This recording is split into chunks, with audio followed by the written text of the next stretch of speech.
Bueno, buenas noches.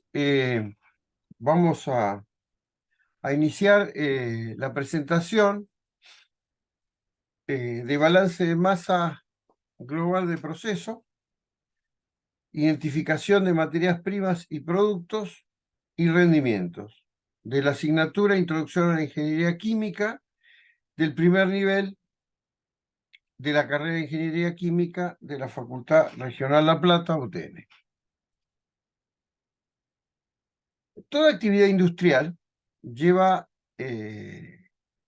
consigo todo lo que denominamos procesos. Estos procesos vienen cargados de un montón de actividades, ingreso de energía, aire, agua, materias primas, materiales auxiliares, y en el medio deja agua, residuos, residuos peligrosos, emisiones, ruido, etcétera, etcétera, etcétera. Pero para poder estudiarlos, desglosarlos y analizarlos, hay que pasar a sistemas más simples, como es esta ejemplificación, esta representación de un proceso productivo, donde ingresan materias primas e insumos, mano de obra e infraestructura para obtener productos y residuos, en una simplificación de lo que vimos anteriormente.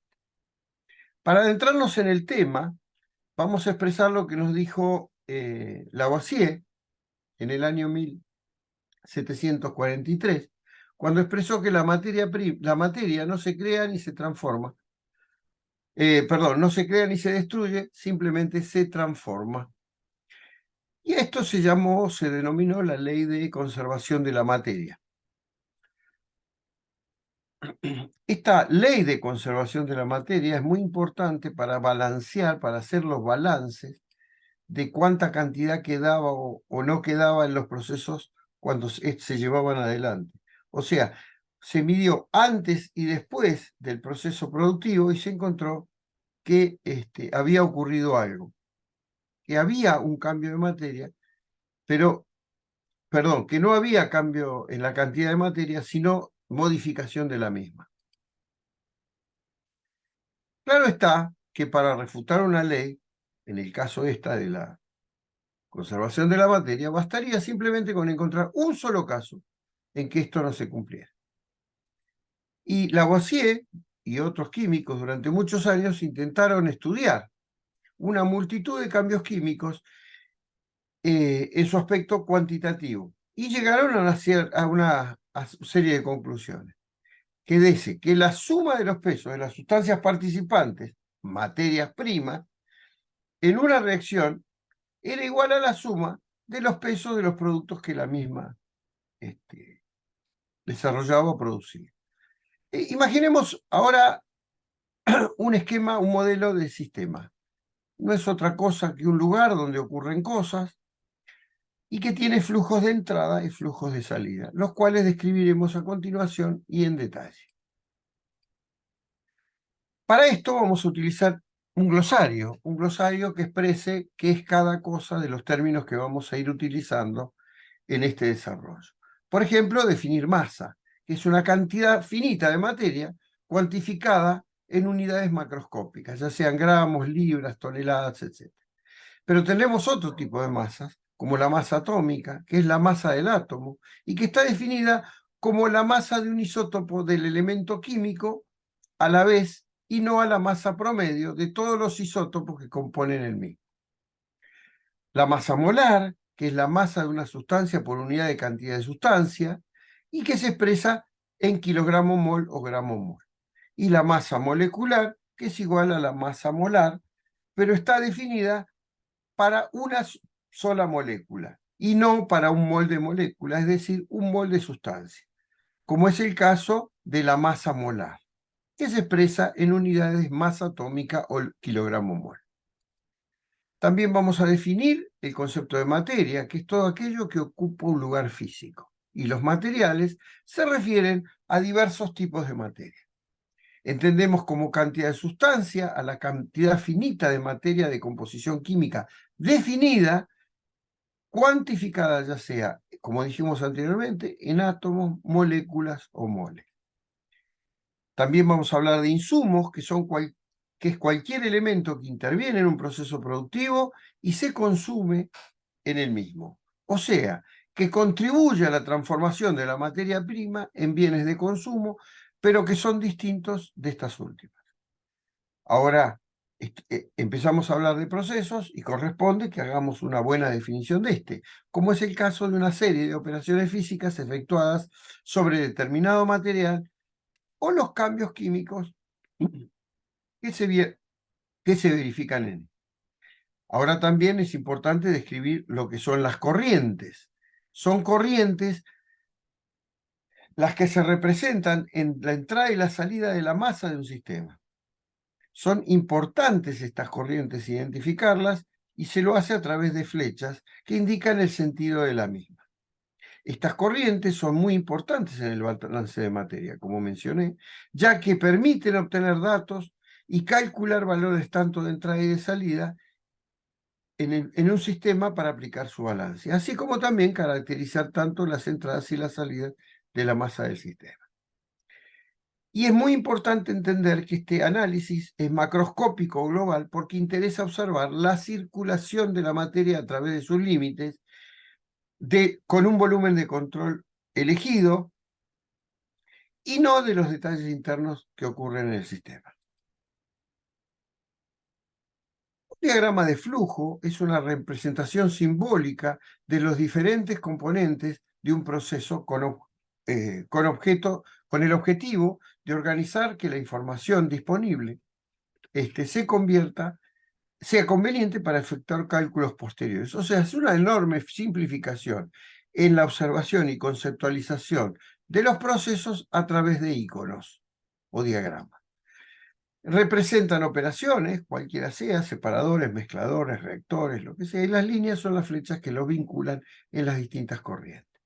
Un diagrama puede completarse con valores, sus unidades, y de todas las variables conocidas y con símbolos algebraicos aquellas que desconocemos, y obviamente con sus unidades. Una base de cálculo es sumamente importante para este tipo de actividad. Y es aconsejable plantear correctamente un balance de materia para elegir previamente la cantidad a la cual nos vamos a referir en todos los términos del mencionado balance. Se denomina base de cálculo y es el valor numérico de una magnitud extensiva, generalmente sencilla, 1, 100 o 1000, que se elige de manera arbitraria para facilitar los cálculos posteriores que vamos a llevar adelante para referirnos a otras magnitudes. La complejidad de los cálculos se facilitará si hacemos una correcta elección de nuestra base de cálculo. Aunque no existe una regla establecida para su elección, por lo general se acostumbra a tomar una cantidad de un componente del sistema que no reacciona químicamente. Por ejemplo, que entre y salga sin interacción. Por ejemplo, 1000 kilogramos de disolvente en una columna de absorción, una cantidad de una corriente que no entre ni salga al sistema, generalmente la que se disponga en la información, kilomoles de aire en un horno de combustión, y un intervalo temporal, el cual se utiliza, por ejemplo, 1 hora. Ahora pasemos a un diagrama concreto de proceso. Tenemos las distintas etapas, que son identificadas con los cuadrados, y las flechas identifican las mencionadas corrientes. Entonces, depende de la finalidad del estudio, cómo yo voy a circunscribir mi análisis, de acuerdo a la ley de conservación de masa que puede ser aplicada al sistema. Puedo tomar una bifurcación, puedo tomar una etapa concreta, o puedo tomar un área de una corriente para analizar. O puedo tomar todo el sistema. Claro está que puedo tomar todo el sistema para ser analizado. ¿Qué entendemos por sistema? Puede una planta química, petróleo petroquímica es un sistema. Un sistema de producción de alimentos es un sistema. Por ejemplo, una planta de producción de yogures, lo consideraremos sistema. Una unidad de la planta, por ejemplo, un reactor de pasteurización, es un sistema. Una parte de la unidad, como dijimos, la refrigeración de un reactor, es un sistema estudiable. O el tramo de conducción de un fluido, o una bifurcación, también lo considero sistema de flujo. O sea, puedo ir abordándolo por partes sin ningún tipo de problema. Consideraciones importantes a la hora de realizar un balance. Para que se pueda plantear un balance de un sistema, es necesario conocer su naturaleza y su comportamiento respecto a sus propiedades de acuerdo a las leyes de conservación. Y este sistema es un entorno perfectamente delimitado por una superficie cerrada. Y esta, a su vez, se la considera como superficie que encierra el volumen de control elegido para el balance. Para tomar en cuenta el flujo de material que entra y sale de un sistema, la forma generalizada de la ley de conservación de masa se expresa como un balance de materiales. Esto no es otra cosa que la contabilidad de los flujos y cambios de masa en el inventario de un sistema, de masa de un sistema. Y se escribe de la siguiente manera. Acumulación dentro del sistema, entrada, que es igualada a esta ecuación a la entrada de los límites del sistema, restado las salidas del sistema, más la generación o consumo dentro del sistema. Esta se denomina la ecuación general del balance del sistema. Ahora, ¿qué ocurre cuando no hay acumulación en el sistema? Entonces, diremos que estamos en un estado estacionario. Y si no hay generación dentro del sistema y no hay consumo dentro del sistema, estaremos hablando de que no hay reacción química. Entonces, nuestro sistema quedará balanceado en estado estacionario, sin reacción química, como que las entradas a los límites del sistema son iguales a sus salidas. Pero ampliemos un poco esto de los sistemas. ¿Qué tipo de sistemas podemos conocer? Lo que pasa en su interior, por lo que pasa por los límites, y tendremos reacciones químicas, intercambio de materia, acumulación de materia, de acuerdo a lo que decía la ley de balance, intercambio de energía. Entonces, podemos decir que, que puede haber reacción química o no reaccionar, acumulación de materia trasciente o estacionario, intercambio de materia abierto o cerrado, e intercambio de energía adiabático o no adiabático. A nosotros nos va a interesar para este estudio, para explicarlo, un estado no reaccionante, estacionario y abierto. La metodología para resolver problemas de balance de masa con operaciones unitarias o en operaciones unitarias sigue reglas muy precisas, que son buenas y recomendables, si bien no hay una norma, como mencionamos, son recomendables para que quien las lleve adelante pueda alcanzar un buen fin de cálculo. Por ejemplo, primero hay que leer muy, muy bien el problema. Segundo, analizarlo. Tercero, elaborar un diagrama de bloques, como mencionamos, en donde se incluyan todos los datos, incluyendo las preguntas que nos hicieron. Elaborar una tabla de datos de entrada y salida de cada operación unitaria hasta llegar a la masa de cada componente. Generar los balances parciales de cada operación unitaria y finalmente generar el balance total del proceso. Y resolver las preguntas incógnitas que nos hicieron, o las preguntas, los requerimientos técnicos que nos hicieron en el proceso requerido. Vemos un caso. Con un caso van a quedar aclarados todas estas definiciones. Vamos a tomar un sistema abierto en estado estacionario y no reaccionante.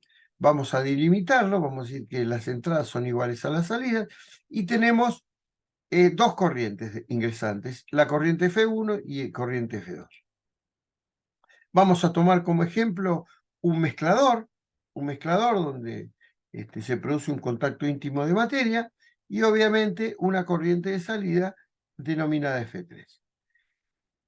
Vamos a hablar de masa, perfecto. Vamos a hablar de moles, perfecto. Pero ¿cómo es un mezclador en realidad? En principio, antes de salir de este cuadro, vamos a decir que vamos a hablar de masa porque, y de moles porque es correcto, pero no podemos tomar una variable como el volumen, porque puede entrar agua en estado líquido y salir en estado vapor y los volúmenes son totalmente diferentes. Entonces, la pregunta de cómo es un mezclador es muy importante, muy interesante, porque ustedes están viendo este tipo de cuestiones y no toman contacto íntimo con la realidad. Y cuando ven la realidad la tienen que interpretar simplemente con lo que está acá. Un mezclador, como podemos ver, es un tacho al cual se le produce algo adentro, o una operación unitaria. En este caso, la operación unitaria de agitación. Y ahí se va a producir un mezclado íntimo de materia. Este es un mezclador. Ahora puede haber mezcladores mucho más grandes. Y miren el tamaño que tiene el que les muestro, con brazos hidráulicos y demás, y un motor que desciende dentro de un, de un habitáculo. O de otras dimensiones, como es el caso que se presenta, donde tenemos una mezcla íntima por ingreso de flujo de otra manera. Volviendo a nuestro tema, ahora lo vamos a ir complicando un poquito más. Tenemos las corrientes de entrada y salida, las que denominamos materia prima, en este caso las corrientes, la corriente 1 es la suma de agua y metanol y la corriente 2 es de etanol y metanol. Van a mezclarse íntimamente. ¿Y qué compuesto tendrá entonces la corriente de salida? Bueno, va a tener una mezcla, le llamaremos producto, de agua, etanol y metanol. ¿Y cuál será su flujo másico? Bueno, si entran 100 kilos por hora en ambas corrientes, al final voy a tener, si las entradas son iguales a la salida, un flujo másico de 200 kilogramos por hora. Acabamos de hacer un balance de masa global, como podemos observar. Dijimos que teníamos dos corrientes, entonces vamos a hacer un análisis por componente. Decimos que tenemos la corriente 1, la corriente 2, la corriente 3, el mezclador, y obviamente acá tenemos materias primas, agua en el 80% en peso, etanol al 20% en peso, con el flujo másico que mencionamos, etanol al 50% en la corriente 2 y metanol al 50% en peso, referido a la corriente 2, ambos con el mismo flujo másico y una salida que va a ser de la siguiente manera. Vamos a tener 80 gramos de 80 kilogramos por hora de agua, porque la corriente 1 es la única que aporta el agua, la corriente 1 y la corriente 2 aportan metanol, o sea, voy a tener la suma de ambos componentes, como tomé de base 100, es fácil de calcular, yo tengo 70, y de metanol únicamente es aportado por la corriente número 2. Voy a tener 200 kilogramos, entonces voy a expresarlos porcentualmente diciendo que el 40% corresponde a agua, el 35% etanol y el 50%, el 25% a los 50 kilogramos hora de metanol. Ahora vamos a complicar un poquito más allá el problema y vamos a dirigirnos a nuestro laboratorio porque tenemos que hacer un cálculo de un producto. ¿Qué nos piden? Que calculemos el balance de materia elaborando mermelada. Bueno, acá tenemos los equipos para elaborar mermelada, podemos hacer una determinada cantidad de mermelada, una cantidad importante de mermelada. Entonces decimos, mezclaremos fruta cuyo contenido de sólidos solubles es del 14% en peso. Le vamos a agregar azúcar en una proporción de 1,22 kilogramos de azúcar por kilogramo de fruta. Además, incorporaremos un producto que va a tener características de gelatinizar, espesar y estabilizar nuestra mezcla. que es el caso de la pectina, que agregaremos 0,025 kilogramos de pectina por kilogramo de fruta. Estamos refiriendo todo a la fruta. Los evaporaremos la mezcla en una olla, en un reactor de calentamiento, para producir mermelada, al 67% en peso, de sólidos solubles. Me interesa saber, tomando como base de cálculo la fruta, que se determine la cantidad de la mezcla obtenida, la cantidad de agua evaporada y la cantidad de mermelada producida. O sea, tenemos para trabajar. Nos vamos al laboratorio y empezamos a calcular el diagrama de flujo. La cantidad de fruta que vamos a utilizar es 1 tonelada con 14% de sólidos. Como mencionamos, tenemos que calcular la cantidad de azúcar que vamos a ingresar, que nos dan esta proporción, y la pectina que vamos a calcular. O sea que nuestro esquema, nuestro sistema estará conformado por una corriente 1 de sólidos, otra corriente 2 de sólidos y pectina. Tendremos una mezcla con una composición porcentual y una cantidad de kilos de mezcla. Después lo llevaremos a un estado de cocción. Este estado de cocción me permitirá concentrar la mezcla, evaporando el agua. Y tendremos finalmente la mermelada que mencionamos con un 67% de sólidos y una determinada cantidad de kilos de mermelada.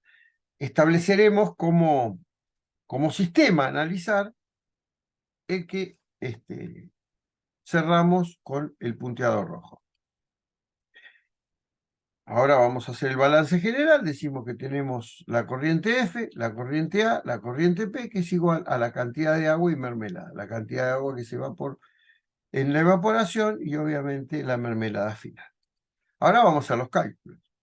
Decimos que tenemos la cantidad de azúcar, va a estar establecida por 1,22 kilogramos de azúcar dividido por kilogramo de fruta. Y dijimos que íbamos a utilizar 1 tonelada de fruta. Entonces vamos a necesitar 1.222 kilogramos de azúcar. La cantidad de pectina, repetimos el proceso, es exactamente igual. Lo referimos a la tonelada y hacemos los cálculos y obtenemos 2,5 kilogramos de pectina. La mezcla obtenida va a estar basada en mermelada por el agregado de fruta, el agregado de azúcar y el agregado de pectina, que se suman y podemos obtener el total que nos arroja 2.222 kilogramos de la mezcla. Ahora vamos a hacer el análisis por componentes. Decimos que vamos a tener la fruta por el componente más el azúcar más la pectina, que va a ser igual a la mermelada por su componente. De acá, de esta fórmula, despejamos la mermelada y nos queda el siguiente cálculo para llevar adelante. Decimos 1.000 por su fracción más 1.220 kilogramos más la pectina dividido ¿cómo se llama? El componente de la fruta que se especificó al establecer el cálculo. Y finalmente obtenemos una cantidad de mermelada de 2.033,58 kilogramos. En el balance general vamos a tener el agua evaporada va a ser igual a todos los componentes menos la mermelada. Todo esto era M, entonces M menos E. Finalmente, hacemos la cuenta y obtenemos que tenemos que evaporar, o se tiene que evaporar, 188,92 kilogramos. Y de esta manera podemos decir que tenemos todos los elementos para hacer un balance de sólidos en la cocción, que es un tercer paso que nos hemos impuesto a realizar. Ahora, el sistema será el proceso de cocción, o sea, la entrada de la mezcla, la evaporación y la salida de la mermelada en las condiciones que tenemos. Entra mezcla, sale agua, sale mermelada. Como habíamos dicho que la mermelada era igual la mezcla era igual a la mermelada de salida, en sus componentes ponemos a hacer esta ecuación. Separamos componentes, pasamos dividiendo a la mezcla, o el valor de la mezcla, hacemos el cálculo y obtenemos que el componente es 0.613. Es importante de todo esto hacer un cierre con una planilla que me dé el resumen de todas las actividades que llevamos adelante y toda la información de todo el proceso productivo. ¿Qué utilizamos como materias primas? Fruta, azúcar, pectina. Esto se transformó en una mezcla.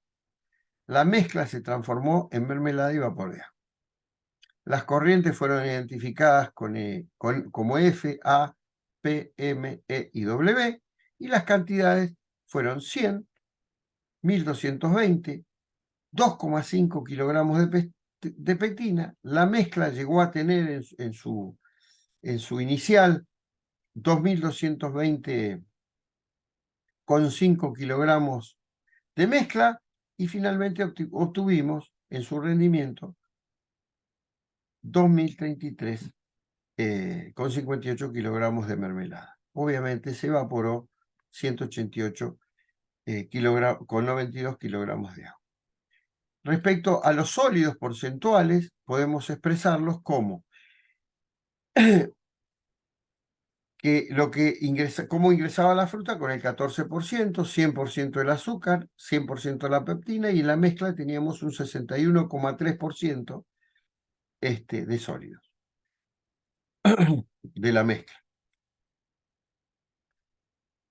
Después la mermelada iba a tener una salida del 67%, o sea, iba a tener una composición de 67% de sólidos solubles. En la mezcla íbamos a tener un 61%, con la eliminación del agua, que nos queda prácticamente cero. Bueno, como competencias podemos resumir que el alumno termina describiendo o describe los equipos de operaciones básicas de la ingeniería química, identifica los equipos que se utilizaron y las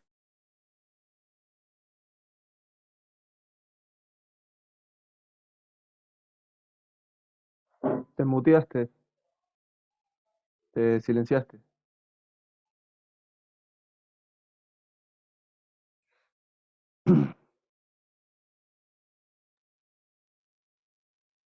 resuelve situaciones problemáticas relacionadas con la estructura y la transformación de las operaciones químicas, y enfrenta distintas realidades que pueden presentarse en la vida real y propone soluciones ingenieriles.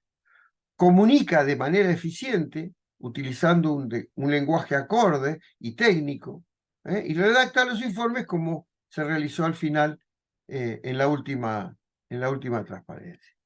Bueno, finalmente, como para concluir, les quiero mencionar que la bibliografía utilizada fue Balance de Materia para Ingenieros Químicos en su 7ª edición de la Universidad de Colombia.